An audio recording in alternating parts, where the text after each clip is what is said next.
Hello everyone, and welcome to my Young and the Restless official 24 channel. I hope everyone is having a wonderful day. Before we begin, please hit the subscribe button and give this video a thumbs up. Cain and Phyllis nearly kiss as Noah fights for his life. While Cain Ashby and Phyllis Summers had a very intimate moment, Noah Newman will struggle for his life in Los Angeles. When the show began, Chelsea Lawson and Adam Newman were in awe of the success of that popular segment about Cain and his father, Colin Atkinson. When Nick Newman entered, they informed him about Cain's visit from the Friday, October 10th show, during which he threatened legal action and proposed a new story that would be published shortly. Now that the Cain story was public, Nick declared he was traveling to Los Angeles because he was concerned about Noah. Schick had organized a trip to Los Angeles to see how their son was doing because Sharon Newman felt that something was wrong with him. Nick's place was in LA with Sharon and Noah, according to Chelsea and Adam, therefore they would support him if Victor Newman made a big deal out of it. To share his intentions with his father, Nick went to the Newman ranch. In relation to the ranch, Victor was present along with Victoria Newman and Nikki Newman. After learning about the Cain story and his threats from her parents, Victoria questioned whether her father was concerned.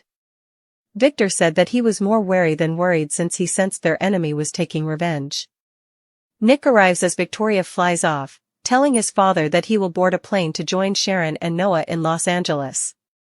Victor first questioned him, but after Nick shared his worries with Noah, he finally granted his blessing. Nick receives a call from Sharon as soon as Victor provides his approval. When she tells Nick that Noah is in the hospital following a car accident, she's crying like an ugly mother. In reference to the death of their oldest daughter, Cassie Newman, in a vehicle accident so many years ago, the grieving mother remarks that it's like Cassie 2.0. Nick goes off to join Sharon and Noah as Victor quickly arranges for him to board the Newman plane.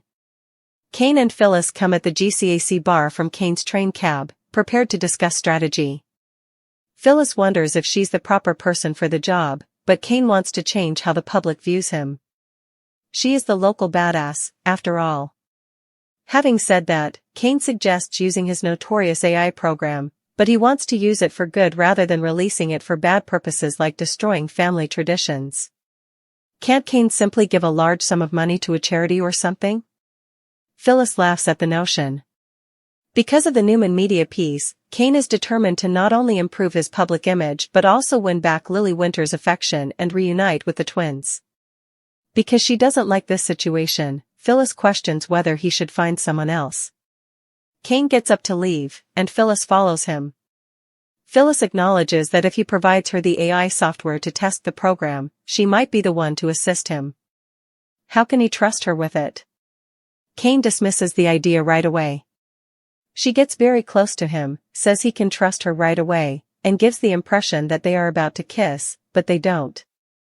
Cain acknowledges that he might consider providing Phyllis the AI software if she provides him with specific instances. She gives him a spicy look as she enters the GCAC and strolls away. After that, Cain calls Lily and says he simply wants to hear her voice and doesn't want to leave a message.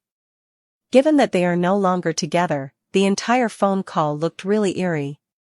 Vicky enters society to get her takeaway while Chelsea and Adam are celebrating the success of the Newman media story. She accepts their insistence that she join them. As Victoria explains that her daughter is in Los Angeles with a new friend, Holden Novak, the three strike up a conversation and bring up Claire Newman. Vicky acknowledges that she doesn't particularly like the thought of Claire living in LA with Holden, who Chelsea and Adam associate with Cain. At this point, Kyle enters society and immediately starts talking, agreeing with Victoria. Kyle asks Vicky for Claire's address in Los Angeles after they part ways with Chelsea and Adam. He tries to persuade Victoria that Holden is untrustworthy and informs her that he intends to travel to Los Angeles in order to win her back. Vicky is certain that her kid must make her own choices based on her own errors. She also mentions Claire's desire for privacy. Kyle is not pleased when Victoria declines his request for Claire's address in Los Angeles. The night was colder than usual in Genoa City, and the air carried the strange tension of overlapping fates. Cain Ashby and Phyllis Summers found themselves seated in a dim corner of the GCAC bar, surrounded by the flicker of low lights and the faint hum of quiet jazz. What began as a business conversation had slowly transformed into something far more intimate, dangerously so. Kane's eyes softened when they met Phyllis's fiery gaze, the kind that always dared anyone to challenge her. Their connection was accidental but undeniable, born from chaos, scandal, and a shared understanding of broken ambition. At the same moment, on the other side of the country, Noah Newman was fighting for his life in a sterile Los Angeles hospital room, unaware of how his parents' worlds were unraveling back home. Earlier that morning, Chelsea Lawson and Adam Newman were celebrating their success over coffee at Society. The ratings for their latest Newman media segment about Kane and his father Colin Atkinson had soared through the roof. The public couldn't get enough of the scandal surrounding Kane's threats and his alleged involvement in digital blackmail. Their triumph, however, came with consequences neither of them foresaw. When Nick Newman entered the restaurant, his expression was dark and troubled. Adam and Chelsea looked up, knowing that tone of tension anywhere. It wasn't about business this time. Chelsea broke the silence first, setting down her cup. "Nick, if you're here to talk about the Kane story, it's all over the feeds. He threatened legal action, yes, but he's bluffing. Adam's already vetted the footage twice." Nick shook his head. "It's not the story I'm worried about. It's Noah. Sharon's been acting strange lately. She says he's not answering calls, not showing up for his gigs in LA. Something's wrong." That one sentence changed everything. For all their drama and history, both Adam and Chelsea could see the fear in Nick's eyes. He wasn't just being paranoid, his father's instincts were screaming that his son was in trouble. Nick explained that Sharon had been planning a trip to Los Angeles to check on Noah, and he had decided to join her. Whatever was going on with Kane's threats, the Newman media fallout could wait. His son came first. Before leaving town, Nick drove out to the Newman ranch to face Victor, Nikki, and Victoria. The patriarch was pacing the great room, as if already sensing that something was off. Victoria stood by the fireplace, arms crossed, still processing the public mess of the Kane situation that had tainted Newman media's reputation. "So," she began dryly, "Kane's back in the headlines, and you're just going to jet off to LA? "Yes," Nick said firmly. "Because Sharon thinks Noah's in trouble. And after everything we've lost already." Victor's stern expression softened. Everyone in that room knew the name that hovered unspoken between them, Cassie Newman. The daughter they'd lost so many years ago in a car accident. Nick's phone buzzed, and when he saw Sharon's name, his heart froze. Her voice was shaking, almost incoherent through her sobs. "Nick, Noah, he's in the hospital. Car accident. It's bad." The world around him blurred as she cried, "It's like Cassie all over again." Victor didn't hesitate. "I'll have the Newman jet ready within the hour," he said, clapping a reassuring hand on his son's shoulder. "Go to your family." As Nick raced to the airport, Genoa City's nightlife carried on, unaware that lives were shattering elsewhere. Meanwhile, Kane and Phyllis arrived from Kane's private train compartment at the GCAC, still riding the energy of their earlier argument. "Let's talk strategy," Kane said as he poured them each a drink. "I need the world to see me differently. Not as Colin's son, not as some washed-up businessman trying to stay relevant. I need redemption." Phyllis raised an eyebrow, swirling the wine in her glass. "And you think I'm the person who can make that happen? I mean, sure, I can spin gold out of chaos, but this is a full-on reputation resurrection." Kane leaned forward, his tone soft but deliberate. "You're the only one in this town who knows what it's like to have everyone turn against you, and to claw your way back up anyway." Phyllis tilted her head. "Flattery? Or strategy?" "A bit of both," he admitted, smiling. What followed was one of those rare, electric silences, the kind that doesn't need words. The heat between them was palpable, but it wasn't love. It was survival meeting cunning, pain meeting understanding. Then Kane dropped the bomb. "I want to use my AI program again, but not like before. This time, I want to use it to help people. Maybe restore my family's name." Phyllis nearly choked on her drink. You mean the same program that nearly tore your life apart? Oh, sure, let's just dust off the Frankenstein monster and hope it behaves this time. Kane's jaw tightened. You don't get it, Phyllis. It's not about the program, it's about control. I need to show them I can create something powerful without destroying everything I love. And you think I'm the person to help you prove that? She asked, arching a brow. You're the only person ruthless enough to test it honestly, he said. Phyllis stood, stepping closer, her perfume lingering between them like a dangerous whisper. If I help you, I want full access to the AI. No restrictions. He frowned. That's not happening. Then you don't really trust me, she said softly, her lips just inches from his. For one fleeting second, the world seemed to stop. Kane's eyes flicked down to her lips, his pulse quickening. Phyllis's breath hitched. Their faces hovered close enough to blur the line between temptation and decision, until Kane stepped back, exhaling hard. I can't, he muttered. Not like this. Phyllis smiled, but there was sadness behind it. That's what makes you dangerous, Kane. You still think doing the right thing will save you. As she turned to leave, her hand brushed his arm, sending a jolt through him. Send me the software when you're ready, she whispered. And maybe next time, don't pull away. When she was gone, Kane ran a shaky hand through his hair and called Lily Winters. The call went to voicemail, but he stayed on the line anyway, listening to the silence like it might answer him. Hey, he said quietly, I just wanted to hear your voice. That's all. Meanwhile, across town, Chelsea and Adam were still at society, clinking glasses over the rating's success.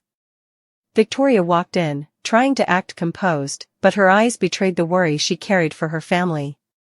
When they invited her to join them, she reluctantly agreed. As they chatted, Victoria mentioned her daughter. Claire's in Los Angeles with a new friend. Holden Novak. They've been spending a lot of time together. Chelsea's smile faltered slightly. Holden Novak? Isn't he connected to Kane somehow? His startup worked on that AI project. Adam nodded grimly. Yeah. That's the guy. And he's with Claire? Victoria nodded. I'm trying not to interfere, but I don't like it. Claire's young, impressionable. Holden's ambitious. The conversation was interrupted when Kyle Abbott entered. The moment he spotted Victoria, his expression lit up, not with charm, but with determination. Victoria, he said, striding over, we need to talk about Claire. I know she's in LA, and I need her address. Victoria's eyes narrowed. Why, Kyle? Because Holden's bad news. I don't trust him. And I'm not letting him use Claire for whatever game he's playing. I'm going to Los Angeles to bring her back. Victoria sighed, shaking her head. Kyle, you can't live her life for her. She's an adult now. If she gets hurt, she learns. You have to let her make her own choices. Kyle's jaw clenched. Even if those choices destroy her? She's a Newman, Victoria said simply. We survive everything. When she walked away, Kyle stood there fuming. He glanced toward the bar, where Kane had just appeared, nursing a whiskey and looking as though the world had tilted on its axis. Two men, each driven by a different kind of desperation, one chasing redemption, the other chasing love, both about to collide in a storm that no one in Genoa City saw coming. Back in Los Angeles, the beeping of medical machines filled the sterile air as Noah Newman lay motionless, tubes and monitors surrounding him. Sharon sat at his bedside, holding his hand, tears streaming down her face. You're not leaving me too, she whispered. When Nick burst into the room moments later, his heart shattered at the sight of his son's broken body. He wrapped his arms around Sharon, both trembling as they prayed Noah would open his eyes. At that exact moment, in Genoa City, Phyllis stood outside the GCAC balcony, staring at her phone as a message from Kane appeared on her screen. Maybe I was wrong. Maybe I can trust you after all. She smiled faintly, looking up at the stars. Careful, Kane, she murmured to herself. Once you let me in, there's no turning back. The scene cut between two cities, Genoa City burning with temptation, and Los Angeles drowning in grief. Fate had drawn its lines, and as the night deepened, every character stood unknowingly on the edge of a storm that would bind their stories forever. Would Noah survive? Would Cain and Phyllis cross that final line? And when Victor learned of the AI's reawakening, would redemption even be possible? Because in Genoa City, no secret stays buried, and no kiss, no matter how near, comes without a cost. The night had grown heavier, as if Genoa City itself could sense that something had been set in motion, something that would change everything. Cain Ashby, still reeling from his near kiss with Phyllis Summers, lingered at the bar in the GCAC long after she left. The tension between them was like static, humming in his bones, and though he tried to drown it with whiskey, her perfume lingered in the air like temptation. He told himself it was business, a means to an end, but deep down, Cain knew it wasn't. Phyllis had a way of slipping past people's defenses, not with sweetness, but with fire, and now she'd gotten under his skin in a way he hadn't anticipated. As he sat alone, Billy Abbott entered the GCAC, his expression tight. He spotted Cain and smirked. Well, if it isn't the prodigal Ashby. Shouldn't you be hiding under a rock after that Newman media expose? Cain didn't flinch. Shouldn't you be off somewhere trying to fix your gambling reputation? Billy chuckled. Touché. But seriously, Cain, if you're planning to take on Newman Media, you might want to make sure you're not making more enemies than friends. Thanks for the advice, Cain said dryly, but I've already made peace with that. Billy's eyes narrowed. You've been spending time with Phyllis. Don't tell me you think she's the answer to your PR problem.